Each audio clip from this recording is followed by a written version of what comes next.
आमचे म्युझिक की शानदार प्रस्तुति।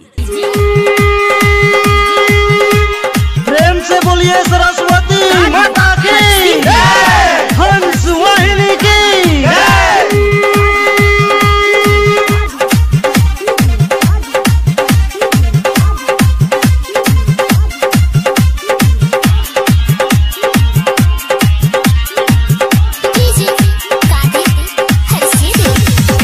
मैया के पंडित बजे बहु फूल लोरलो बहु माला बनई बहु के तुहार चरण पूजब कतेक आब दुख सहब।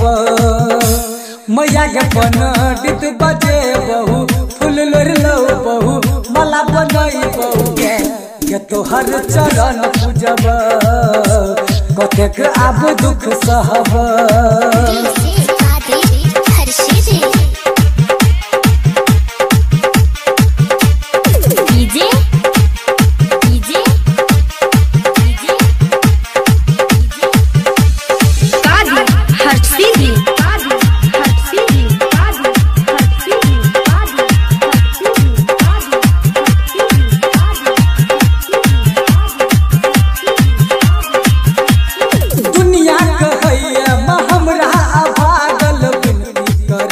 तोहर बेटा पागल हाँ तोरे हमरा गया साय लागल भागल के दाग छोड़ा दे न लागल। मैया के नारियल मंगे बहु कलशा भर बहु पूजा पबैस बहु के तोहर चरण पूजब कतेक आब दुख सहब।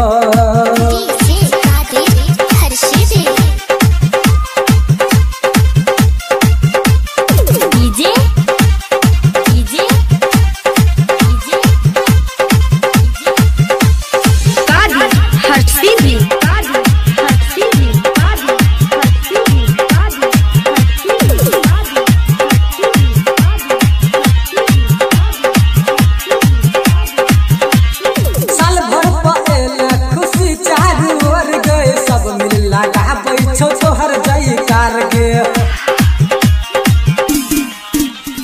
चल जे न कैल मैया भर दिन सर गए कन तो बेटा आकर तो पुकार गे।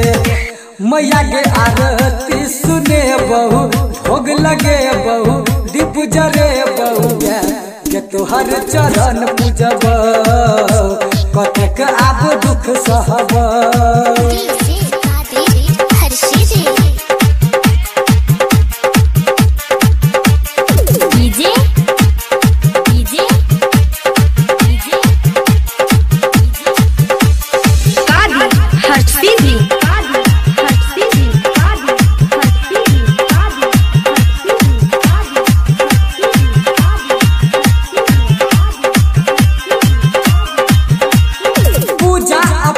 हम कुछो न जानी कहै छी तोरे माँ शारदा भवानी हमरो करा दे मैया मैट्रिक पास गए प्रेमी राकेश के छो तोरे पर आस गे। मैया के सुन हंस वाहनी कमल आसनी बीना वाली के तोहर चरण पूजब कतेक आब दुख सहब। मैया के पंडित बजे बहु फूल लोरलो बहु माला बनई बहु के तोहर चरण पूजब